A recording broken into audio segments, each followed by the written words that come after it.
యేసు నామంలో మీకు శుభములు సమృద్ధిగా కలుగునుగాక. మధురం నీ వాక్యం అనే కార్యక్రమానికి స్వాగతం. ఈరోజు మనం దేవుడే నా ఆనందం అనే అంశాన్ని గురించి ధ్యానించుకుందాం.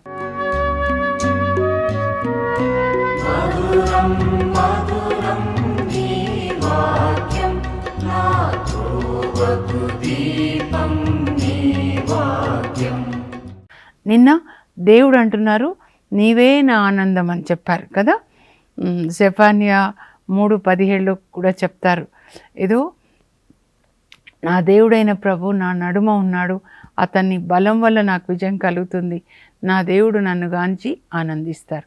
ఈరోజు ఏంటంటే భక్తులు ఏం చెప్తున్నారంటే దేవునితో, నీవే నా ఆనందం, నా ఆనందము నీవే, నా అతిశయము నీవే, నా యేసయ్యా, నా సర్వం నీవే అని దేవుని సన్నిధిలో ఆనందించిన భక్తులని ఈరోజు మనం ధ్యానించుకొని, మీ ఆనందం కూడా ఎప్పుడు దేవునిలో ఉంటుందో, దేవుని బట్టి మీరు ఆనందిస్తారు, అప్పుడు దేవుడు మీ కోరికలు తీరుస్తారండి.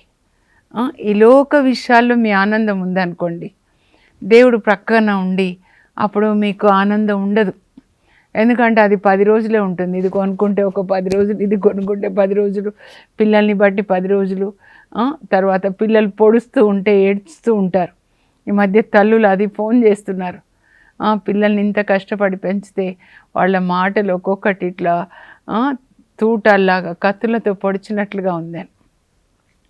వీళ్ళు ఎలాగైనా ఉండనివ్వండి, మనం ఆనందం దేవుడైనప్పుడు ఇంకా మనం దేనికి భయపడే అవసరం లేదండి. ఆనందం ఎప్పటికీ ఉంటుంది. యేసు ప్రభు సమార్య స్త్రీతో ఏం చెప్తారంటే, ఏదో నేనిచ్చు నీరు వాని యందు నిత్య జీవమునకై ఊరెడి బుగ్గగా ఉంటుంది. బావిలో బుగ్గ నీరు, కొత్త నీరు వస్తుంది కదండి, వచ్చిన నీరే కాదు కదా. యేసు ప్రభు మనలో ఉన్నట్లయితే ఆయన ఇచ్చే ఆనందం ప్రతిరోజు ఉంటుందన్నమాట. దావీదు ఏమంటాడంటే 40వ కీర్తన 8వ వచనంలో, దేవా నీ చిత్తం చేయుట నాకు పరమానందం.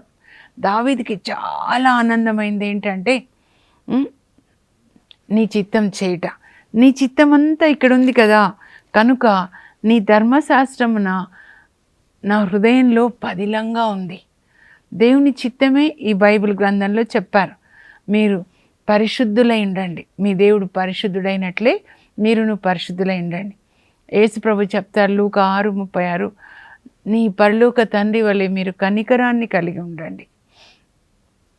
దేవుడు మిమ్మల్ని క్షమించినట్లుగా మీరు కూడా క్షమించండి. ఈ 3 ఎక్కువ నా హృదయంలో దేవుడు ముందు రాసినవండి. మీ దేవుడు పరిశుద్ధుడైనట్లే మీరును పరిశుద్ధులై ఉండండి. మీ తండ్రి వలె మీరు కనికరాన్ని కలిగి ఉండండి.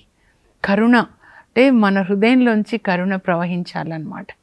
దేవుడు అది కోరుకుంటున్నారు. నాకు ఎప్పుడు అదే చెప్తారమ్మా, ఈ వాక్యం నోటితో చెప్పడం కాదు, కానీ మదర్ తెరీసా తల్లిలాగా నా కరుణని లోకానికి అందించు, అది అసలైనటువంటి సువార్త అన్నమాట. సువార్త సువాసనలు వెదజల్లడం అంటే యేసు ప్రభు కరుణని లోకానికి అందించాలి. మన చేతులు యేసు ప్రభు చేతులుగా. పునీత ఫాస్టినా గారి ప్రార్థన అదే. మీరు ఆదివారం రోజున ఆ దివ్యకరుణ పండుగ, ఆ రోజున టీవీలో వస్తే చూసుంటారు కదా, ప్రభువా నన్ను నీ కరుణతో నింపు, నా చేతులు సహాయం చేసేటట్లుగా, నా నాలుక మంచి మాటలు మాట్లాడేటట్లుగా, సహాయం చేసే వాళ్ళ దగ్గరికి వెళ్ళేటట్లు నా పాదములను అభిషేకించయ్యా, నన్ను నీ ప్రేమ వాహినిగా మార్చు, make me an instrument of your love. Yesu ప్రభు చెప్పిన శుభవార్త ఇదేనండి, ఆయన ప్రేమని లోకానికి అందించడం అన్నమాట. That is what is called ministry, being filled with the love of God and giving that love to others అన్నమాట. దావీదు అంటాడు, నీ చిత్తం నెరవేర్చుట నాకు పరమానందం. ప్రభు లేవగానే అంటాడు, ఈరోజు ఎవరికి సాయం చేస్తావు, ఎవరికి అన్నం పెడతావు, ఎవరికి ఒక మంచి మాట చెప్తావు, నాకు అదే చెప్తుంటారు. సో నా ప్రార్థన కూడా, ప్రభా నేను సహాయం చేసేటట్లుగా నా హృదయాన్ని ప్రేమతో నింపండి. అలా మనం ప్రార్థించుకోవాలి. మదర్ తెరీసా తల్లి కూడా అదే చెప్తారు. ఎందుకమ్మా మీరు 2 గంటలు ప్రార్థిస్తారంటే, ప్రార్థనా సమయంలో పరిశుద్ధాత్మదేవుడు పరలోక తండ్రి ప్రేమతో, క్రీస్తు ప్రేమతో నా హృదయాన్ని నింపుతారు. ఆ ప్రేమని నేను నా చుట్టూ ఉన్న వాళ్ళకి ఇస్తాను. కుష్ఠరోగులకి సేవ చేసేటప్పుడు ఈయన కుష్ఠరోగి యేసు అని, మరి అనాథ పిల్లల్ని ప్రేమించేటప్పుడు ఈయన బాలయేసు అని ప్రేమిస్తాను. ఏ ప్రేమని పొందానో ఆ ప్రేమని ఇచ్చేస్తున్నాను. ప్రేమ వాహిని అన్నమాట. ఇదేనండి మినిస్ట్రీ అంటే. ఏదో కొన్ని జపాలు చెప్పడము, కొన్నిసార్లు విసుగు అనిపిస్తుంది కదా, నాకు కూడా అనిపిస్తుందండి. కొద్దిగా కూడా ప్రేమ ఉండదు అత్తమామల మీద, తల్లిదండ్రుల మీద, పేదవాళ్ళ మీద. ఎంతసేపు శరీరానికి తినడము, త్రాగడము. ఆ ధనికుడు నరకానికి వెళ్తాడు కదండి. ప్రేమ కలిగి జీవించాలన్నమాట. అదే మినిస్ట్రీ. యేసు ప్రభు చెప్పిన సువార్త ఆయన ప్రేమను లోకానికి అందించాలి.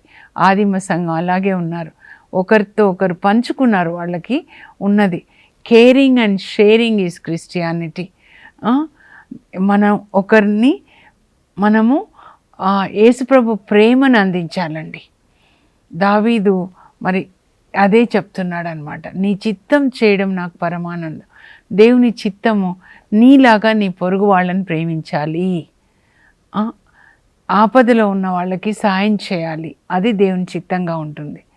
నీవు పరిశుద్ధంగా ఉండాలి, అలాగే నువ్వు సాయం చేయాలి అన్నమాట. ఇంకా ఎవరెవరు చెప్పారు చూడండి. దావీదు 16 కీర్తన 11 వచనంలో అంటాడు, there is fullness of joy in your presence.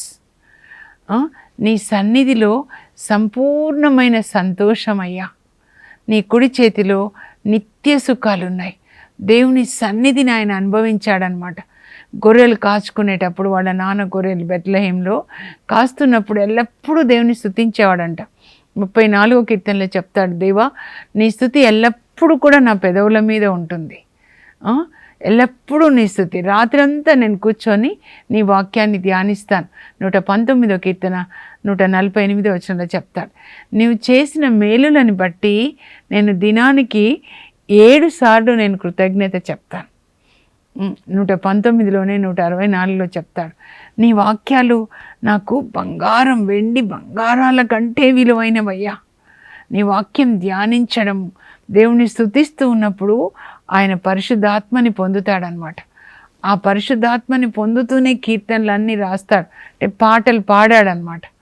ఆ పాటల్లో చూస్తాడు యేసు ప్రభు పునరుత్థానాన్ని 16 కీర్తనలో అనమాట. 16:10లో యేసు ప్రభు పునరుత్థానాన్ని రాస్తాడు. నీవు నీ పరిశుద్ధుని కుళ్ళిపోనీయవయ్యా, గోతిపాలు చెయ్యవు, ఆయన నువ్వు లేపుతావు జీవంతో. అలాగే యేసు ప్రభు సిలువలో మాట్లాడిన మాటలు కూడా చూస్తాడు. కీర్తన 22లో రాస్తాడు, మొదటి వచనం, నా దేవా నా దేవా నన్ను నేల చేయి విడిచితివి. వాళ్ళు నా దుస్తుల కొరకు వాళ్ళు చీట్లు వేసుకుంటున్నారు. నేను దాహంగా ఉన్నప్పుడు సిర్కాని వాళ్ళు నాకు ఇచ్చారు. ఇవన్నీ చూస్తాడనమాట దావీదు. ఆయన పరిశుద్ధ ఆత్మతో నింపబడతాడు. నీ సన్నిధిలో సంపూర్ణమైన ఆనందం, నా ఆనందం నీవే, నా అతిశయం నీవే అని చెప్తాడనమాట దావీదు. ఇంకా మరియ తల్లి అండి. పాత నిబంధనలో దావీదు, నూతన నిబంధనలో మరియ తల్లి. వీళ్ళిద్దరిని నేను ఆదర్శంగా తీసుకుంటానన్నమాట. ఏంటంటే మరియ తల్లి మరి లూకా 1:28లో దేవుడు ఏమని పంపించారండి ఆమెకి శుభవర్తమానాన్ని గాబ్రియేల్ దూత ద్వారా ఏం పంపించారు? అనుగ్రహ పరిపూర్ణురాలానికి శుభం. ఇంగ్లీష్లో నాకు చాలా ఇష్టం, greetings most highly favoured by God. నేను మా పాపకు అలాగే చెప్పుకుంటానమాట. Most highly, my daughter, my son daughter in law, now grandson and my husband, me, we are all most highly favoured by God. ఎందుకు చెప్తున్నా అంటే స్వార్థంతో చెప్పట్లే, మీరు కూడా అలాగే చెప్పండి. మీ పిల్లల గురించి చెప్పండి, most highly favoured by God, my children are most highly favoured by God. దేవుడు బైబిల్లో గాబ్రియేల్ దూతని 3 సార్లే పంపిస్తారండి. ఒకటి దానియేలు దగ్గరికి పంపిస్తారు. దానియేలు 10:11లో మీరు చదివితే అక్కడ నువ్వంటే దేవునికి చాలా ఇష్టం అని చెప్పారయ్యా, అందుకే నన్ను పంపించారు. అంటే దేవునికి చాలా ఇష్టం అని పరలోకంలో దేవుడు గాబ్రియేల్ దూతకు చెప్తారనమాట. నువ్వంటే దేవునికి చాలా ఇష్టం, చాలా ఇష్టం, నువ్వంటే నాకు చాలా ఇష్టం, నీవు బహుప్రియుడం అని ఉంటుంది అనమాట ఇంకో ట్రాన్స్లేషన్లో. తర్వాత జకర్యా దగ్గర పంపిస్తారు. లూకా సువార్తలోనే 1:13 నుంచి చదివితే అక్కడ వీళ్ళ గురించి ఏమని రాయబడి ఉంటుందంటే, జకర్యా ఎలిజబెతమ్మలు దేవుని దృష్టిలో నీతిమంతులై దేవుని ఆజ్ఞలకు లోబడి ఉన్నారు. ఎవరెవరు దేవుని దీవెనలు పొందారంటే, ఎవరు ఆయనని గౌరవించి ఆయనకి ప్రథమ స్థానం ఇచ్చారు వాళ్ళందరినీ దేవుడు హెచ్చించారండి. When you say Lord you are number 1 to me and the Lord also says you are number 1 to me, my daughter, my son. Abraham కూడా నీ కొడుకునిచ్చేయమనగానే ఆ కొడుకుని ఇవ్వడానికి కత్తి ఎత్తుతాడనమాట. అప్పుడు దేవుడు అంటాడు, నేను ఎక్కువగా దీవిస్తా, నువ్వు దైవభీతి గలవాడని నేను ఇప్పుడు నమ్ముతున్నా. ఆదికాండం 22లో అనమాట. నీ సంతానం ద్వారా నేను భూలోకంలో అందరినీ దీవిస్తాను అంటే యేసుప్రభు వాళ్ళ వంశంలో పుట్టడం. మనం కూడా కత్తి ఎత్తాలి. దేని మీద కత్తి ఎత్తాలంటే, మీకు ఇష్టమైంది ఏంటి, చికెనా, సెల్ ఫోనా, ఏంటో కత్తితో దాన్ని ఇంకేం చేయాలంటే సిలువ వేయాలన్నమాట. మీ శరీరంలో ఏమేమి ఉన్నాయో మీకు ఇష్టమైనవి, శరీరానికి ఇష్టమైనవి అవన్నీ కూడా మనము ఏం చేయాలి, సిలువ వేయాలన్నమాట. నాకు ఇష్టమైన వాడు ఏమంటాడండి అబ్రహాం గురించి, నా స్నేహితుడు, నా ఫ్రెండ్ అని చెప్తున్నాడు అనమాట దేవుడు. యెషయా 41:8లో చెప్తాడనమాట, నా స్నేహితుడు, అంచుల నుంచి నేను ఇక్కడికి తీసుకొని వచ్చాను. ఎక్కడికి తీసుకొచ్చాడు? ప్రపంచంలో మధ్యలో ఉన్న ఇజ్రాయెల్ దేశం, యెరూషలేం. అక్కడ అబ్రహాం వంశంలోంచి, దావీదు వంశంలో నుంచి యేసుప్రభు పుట్టాడనమాట. వీళ్ళిద్దరూ ఆ యేసుప్రభు వంశంలో 2 పిల్లర్స్ లాగా అనమాట. దావీదు నా హృదయానుసారుడు, నేను కోరిన సమస్తమును చేయవాడు. ఎందుకంటే దావీదు ఏమంటున్నాడంటే, నీ చిత్తం చేయట నాకు పరమానందం. దేవుని యొక్క చిత్తం ఏదైతే ఉందో అది చేశాడండి దావీదు. ఎప్పుడు అలాగే చేశాడనమాట. ఆయన రాజు అయిన తర్వాత దేవునికి పెద్ద ఆలయం కట్టాలి ఆయన కోరిక అనమాట. అప్పుడు నాతాన్ ప్రవక్తకి చెప్తాడు, 2 సమూయేలు గ్రంథంలో 7వ అధ్యాయంలో చెప్తాడనమాట, నేనేమో ఇంత మంచి ప్యాలెస్లో ఉంటున్నా, గొర్రెలు కాచుకునే నన్ను దేవుడు ఇంత గొప్ప రాజుని చేశారు, కానీ దేవుని యొక్క మందసం గుడారంలో ఉంది, దేవునికి ఒక మందిరం కట్టాలని నా కోరిక. నాతాన్ ప్రవక్త అంటాడు, మంచి పని కదా, కట్టేసేయండి అని. కానీ దేవుడు మళ్ళీ నాతాన్ ప్రవక్తతో మాట్లాడతారు దర్శనంలో, వద్దు దావీదు వద్దు, కానీ ఆయన కొడుకు కడతాడులే అని చెప్తే అప్పుడు ఆయన ఆగిపోతాడండి. అయితే దేవుడు చెప్తారు, నాకు ఆలయం కట్టాలనుకున్నాడు దావీదు, కనుక నేనే ఆయనకు ఆలయం కడతాను. గొర్రెలు కాచుకునే దావీదుని నేను రాజుని చేసి సింహాసనం మీద కూర్చోబెట్టాను. ఇప్పటి నుంచి ఆయన కడుపులో పుట్టిన పిల్లల్ని నేను రాజులను చేస్తాను. సౌలునైతే అలా చేయలా, ఆయన నేను నిరాకరించాను, కానీ దావీదుని, అతని సంతతిని నేను నిరాకరించాను. ఆయన పిల్లలు 3-4 బాగుంటారండి. చూస్తే జెహోషఫాతు, హిజ్కియా, చివర్లో జోసయ్య, వీళ్ళు బాగుంటారు. కొంచెం ఆసా కొద్దిగా బాగుంటాడు, బిగినింగ్లో బాగుంటారు. సొలొమోన్ రాజు దగ్గర నుంచి దేవుని చిత్తం చేయలే, వాళ్ళ శరీరం చెప్పినట్లుగానే ఉన్నారనమాట. అయినా కూడా 20 తరాలు దేవుడు ఆ కుటుంబాన్ని రాజులుగా చేస్తాడండి. ప్రతిసారి చెప్తాడు, నేను ఎన్నుకున్న దావీదు నిమిత్తం నేను కాపాడుతాను. మీరు చదివినట్లయితే యెషయా గ్రంథంలో నేను చదువుతున్నాను, మొన్న చదువుతున్నప్పుడు 37వ అధ్యాయంలో అక్కడ సెన్నాచెరెబ్ అసిరియా రాజు యూదాన్ని దాడి చేసినప్పుడు హిజ్కియా రాజు చాలా ప్రార్థిస్తాడండి. దేవుడు ఒక దూతను పంపించి ఈ 185,000 మంది అసిరియా సైన్యాన్ని సంహరిస్తాడు. 37-36లో ఉంటుంది. ఒక్క దూత వచ్చి ఇంతమంది సైన్యం, ఈ మాట పట్టుకొని మీరు ప్రార్థించాలి తెలుసా. ఆకాశ మండలంలో దయ్యపు శక్తులన్నిటినీ కూడా సంహరించడానికి మీరు దేవదూతల్ని పంపించండి, అతిదూత మికాయల్ని పంపించండి, యుద్ధం చేసే దూతల్ని పంపించండి, సైన్యంలోకి అధిపతి అయిన యావే దేవాన్ని. అక్కడ దానికి ముందు యెషయాలో 37లో 33 నుంచి 36 వరకు చదివితే అతడు ఆ అసిరియా రాజు అంటే దుష్టుడు సైతాను ఈ పట్టణాన్ని ప్రవేశింపజాలడు. నేను దావీదు కొరకు ఈ పట్టణాన్ని కాపాడుతాను. చూడండి, దావీదు కోసం నేను కాపాడుతానని చెప్తాడనమాట. 20 తరాలు అంతగా దేవుని చిత్తం చేస్తాడండి. అబ్రహాం కూడా చెప్తాడు, 1000 తరాల దీవెనలు అనమాట. ఎందుకంటే అబ్రహాం కూడా దేవుడు ఏది చెప్తే అది చేశాడు. ఇది విడిచిపెట్టంటే విడిచిపెట్టేశాడు, నీ పుట్టిల్లు, నీ తల్లిదండ్రులు. తర్వాత లోతుతో దేవుడే వాళ్ళని వేరుపరుస్తారు. తర్వాత ఇష్మాయేలు పెద్ద కొడుకు కదా, పంపించేసేయి, ఆ హగార్ని పంపించేస్తాడు. ఆ తర్వాత తనకి ఇష్టమైన కొడుకు ఇస్సాకుని బలిగా ఇవ్వమంటే దానికి కూడా సిద్ధపడతాడండి. అలా దేవుడు నా స్నేహితుడు అని పిలుస్తాడనమాట. అబ్రహాంని అలా పిలుస్తాడు. దావీదు అంటాడు, నీ చిత్తం చేయటం నాకు పరమానందం, నీ చిత్తం అంతా నా ఎదలో. దేవుని చిత్తం ఏంటో ఇక్కడ ఉన్నది, ఇక్కడ హృదయంలో ఉంటే కదా మనం చేసేది, దాన్ని చిత్తాన్ని పాటించేది. 10 ఆజ్ఞలు కనీసంగా ఒక ఎల్కేజీ పిల్లలు అనుకుంటే మనము, అప్పుడు ఎల్కేజీ పిల్లలు, ఫస్ట్ క్లాస్ పిల్లలు 10 ఆజ్ఞలు నిర్గమకాండంలో, మత్తయి సువార్తలో అష్టభాగ్యాలు అనమాట. 5వ అధ్యాయంలో కనీసం ఎల్కేజీ అలాగా AB 2 లెటర్స్ లాగా అనమాట. కొద్దిగా దేవుణ్ణి తెలిసిన వాళ్ళైతే ఇవి పాటించాలన్నమాట. దేవుణ్ణి గౌరవించే విధానం ఏంటంటే ఆయన చెప్పినవి పాటించడం అన్నమాట. ఇంకా ఎవరెవరు దేవుణ్ణి ఆనందపరిచారో మనం చూద్దామండి. 37వ కీర్తనలో 4వ వచనంలో ఏముంటుందంటే, మీరు ప్రభువునందు ఆనందించండి, ఆయన మీ హృదయ కోరికలు తీరుస్తాడు. ఇది మీరు తప్పకుండా రాసుకోవాలి. 37:4 వచనం అన్నమాట. ఎప్పుడైతే మీరు ప్రభువునందు ఆనందిస్తారో అప్పుడు మీ హృదయంలో ఉన్న కోరికలు ఆయన తీరుస్తాడు.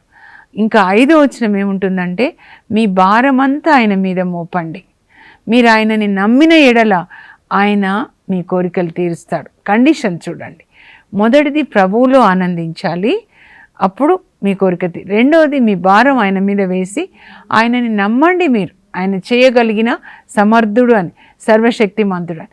7వ వచనం ఏంటంటే 4, 5, 7 మీరు ఆయన ఎదుట మౌనంగా ఉండండి, అంటే ఆయన వాక్యాన్ని ధ్యానించి పాటిస్తూ ఉండండి, అప్పుడు ఆయన చేస్తారు. ఇక్కడ పరిగెత్తి వీళ్ళకి చెప్పి వాళ్ళకి చెప్పి ఈ విధంగా పోలీస్ స్టేషన్కి వెళ్ళి అక్కడ వెళ్ళి, ఇప్పుడు ఈ మధ్య పెళ్ళిళ్ళైన వాళ్ళు చెప్తున్నారు, పోలీస్ స్టేషన్లో చెప్పాను, అలా చెప్తే తర్వాత ఆయన ఎట్లా గాయం, అలా చెప్తే ఆయన బాగవుతాడమ్మా, ఇంకా కఠినం అయిపోతాడు కదా. ఆమె వెళ్ళింది పోలీస్ స్టేషన్కి, నేను వెళ్తా అంటారు. అలా కాకుండా, ప్రభా మీరు మార్చండి నా భర్తని, మీరు నీటిని ద్రాక్షరసంగా మార్చారు అంటే అందరినీ మీరు మార్చగలరు, అలా అన్నమాట. అలా చేసిన ఒక వ్యక్తి ఈరోజు మనం చూద్దామండి. ఎస్తేర్. ప్రొద్దున నేను ధ్యానిస్తున్నప్పుడు మా గ్రూప్లో అది చెప్పమంటే చెప్పాను, 3 o'clock అనమాట. ఎస్తేర్ అనే మాటకు అర్థము మెరిసే తార అనమాట. ఆ అమ్మాయి అక్కడ పారసీక దేశంలో పుడుతుంది. కొరేష్ గురించి నిన్న తెలుసుకున్నాం కదండి. కొరేష్ రాజు, ఆ వంశంలోనే ఈ అమ్మాయి కోడలు అవుతుంది అనమాట. 3-4 తర్వాత ఆమె భర్త పేరు అహేశ్వరోష్ రాజు అనమాట. క్రీస్తు శకం 473లో ఈ అమ్మాయి పెళ్ళి ఆ రాజు, పారసీక రాజుతో జరుగుతుందండి. అప్పటికి ఈ అమ్మాయి వయసు ఒక 20 అట్లా ఉంటుండొచ్చు, వయసు చెప్పలేదు. కానీ ఈ అమ్మాయి అక్కడ పుడుతుంది. పుట్టినప్పుడు ఆమె తల్లిదండ్రులు హడస్సా అని పేరు పెడతారు.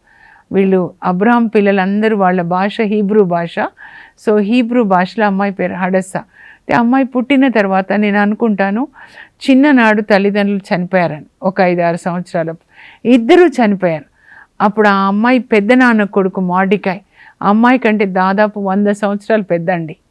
ఈ అమ్మాయి పుట్టినాడికి ఆయనకు 100 సంవత్సరాలు ఉండొచ్చు. పెద్ద నాన్న కొడుకు ఈ అమ్మాయిని దత్తత తీసుకొని పెంచుతాడనమాట.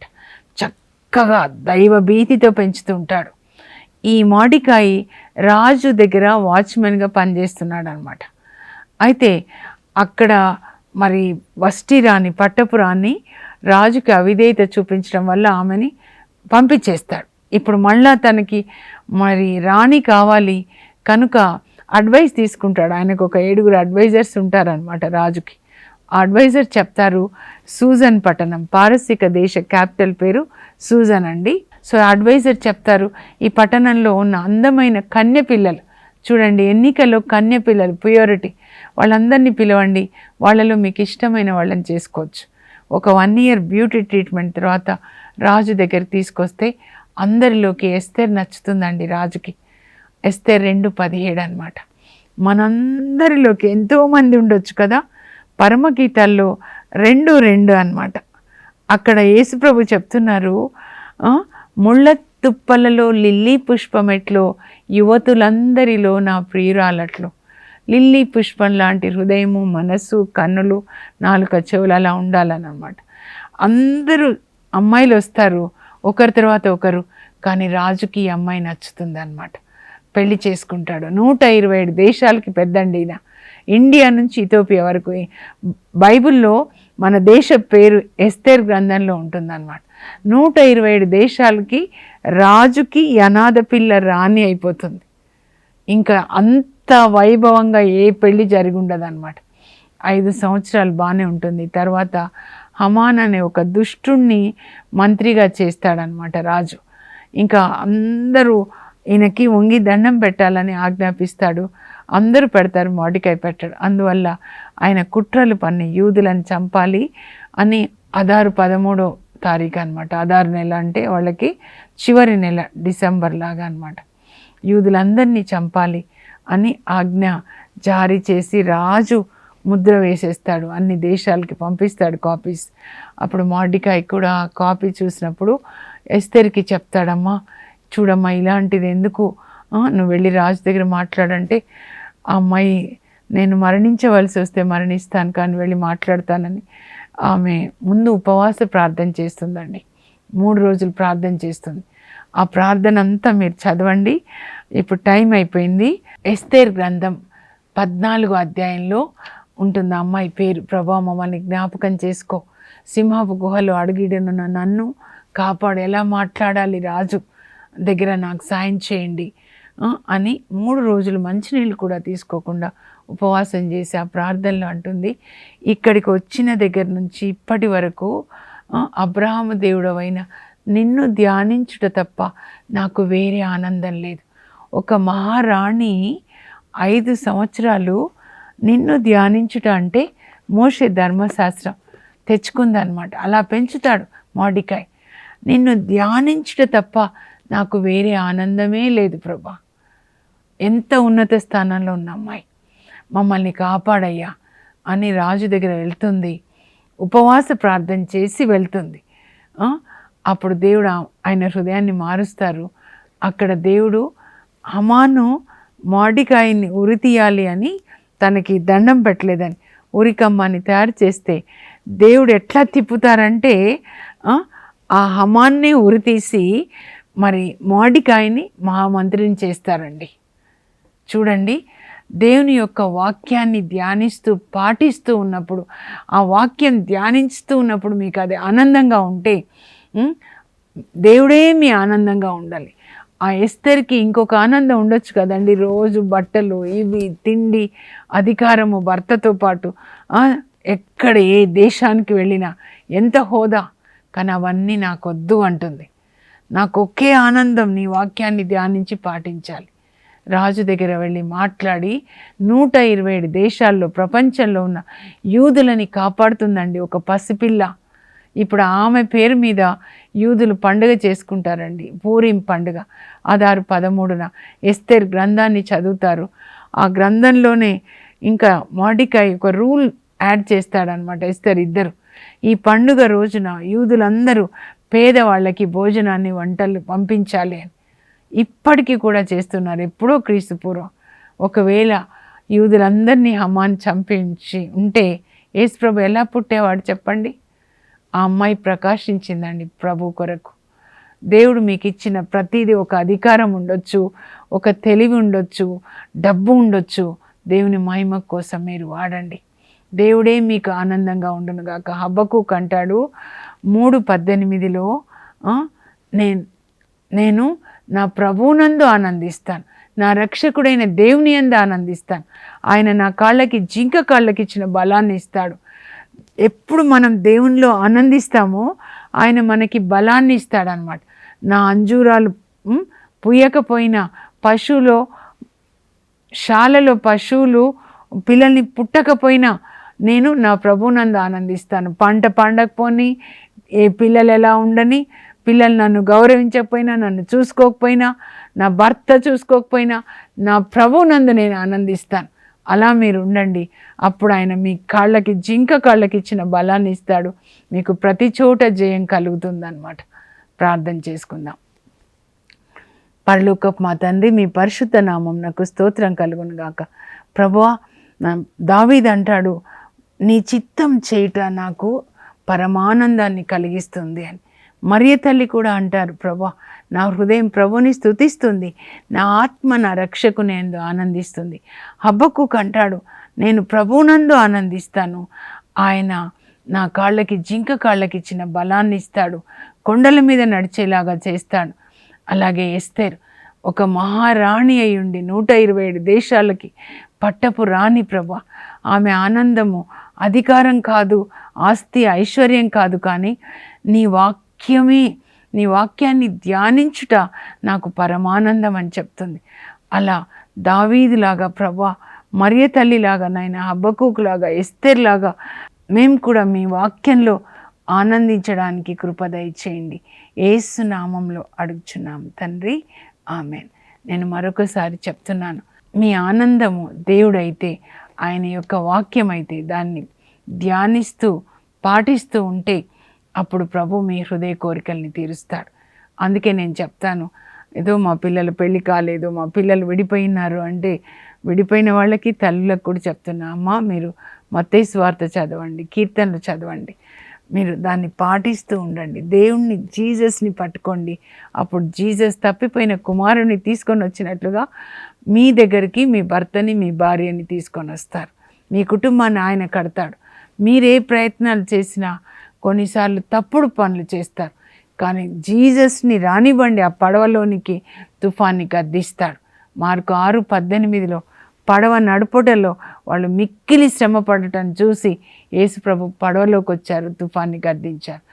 ఈ పడవ అంటే మన కుటుంబమే. నడపడం చాలా కష్టంగా ఉంది. యేసుప్రభుని తీసుకొని రండి. వాక్యమే ప్రభు, దాన్ని పాటించండి. దేవుడు అన్నీ సరిచేస్తారు. God bless you. Have a blessed day.